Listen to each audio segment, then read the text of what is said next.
Hi, I'm Sandy Steinman, President of Background Checks Express, your one-stop source for accurate, accessible, and affordable background checking. There are several steps that employers can and should take to avoid hiring employees who steal. Over the last couple of weeks, we've seen that 1 out of every 3 business failures are caused by employees who steal. Last week, we found that 75% of all employees steal at least once, and half of those steal again and again and again. Let's look at some steps that employers can take to avoid hiring employees who steal. Be sure that you verify previous employment, and be sure that your applicant has been truthful on the application. Remember, a high percentage of employees who steal do it again and again. What better way for an applicant to hide the fact that they are one of those employees who steal than to avoid disclosing a previous employer from whom indeed they did steal? Your background checking partners most likely have specialists who verify previous employment. Check references from those previous employers. Background checking companies have specialists that often get more than name, rank, and serial number, and sometimes they even find that you are about to hire an employee who has in fact stolen. Have your background checking company run a Social Security trace along with a national criminal background check.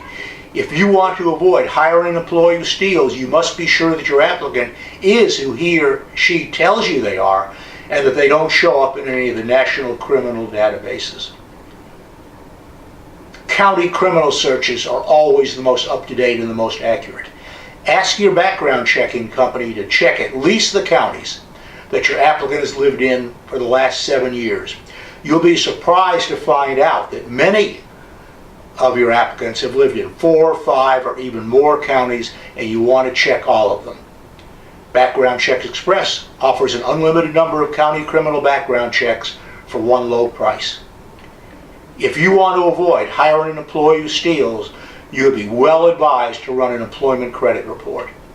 If you find that your applicant has payments that exceed their salary or comes close to it, you want to ask them if they have other sources of income, and they may. But employees who steal often rationalize stealing to pay their bills. You can also ask your background checking firm to check if there's any record of judgment, liens, or bankruptcies. These could well be a warning that you're about to hire an employee who has financial pressure and who could be led to become a thief. This may sound like a lot of work and maybe a lot of money, but let me ask you a question. Wouldn't you be willing to pay an amount equivalent to a day's pay for your applicant to be sure that you're not hiring an employee who steals and who could potentially damage your company to the point that it has to close the doors and cease doing business? Of course you would. If you're an employer, I hope you'll follow this series of videos, because what you learn here could well keep you out of court or keep you from hiring that potential thief, and that's certainly our mission. If you want to learn more about background checking or want to find out more about how to avoid employee theft, just call me at 844-SCREEN-NOW, that's 844-727-3366, or email me at sandy@backgroundchecksexpress.com. In the meanwhile, please be safe, hire safe, and I'll see you in the next video.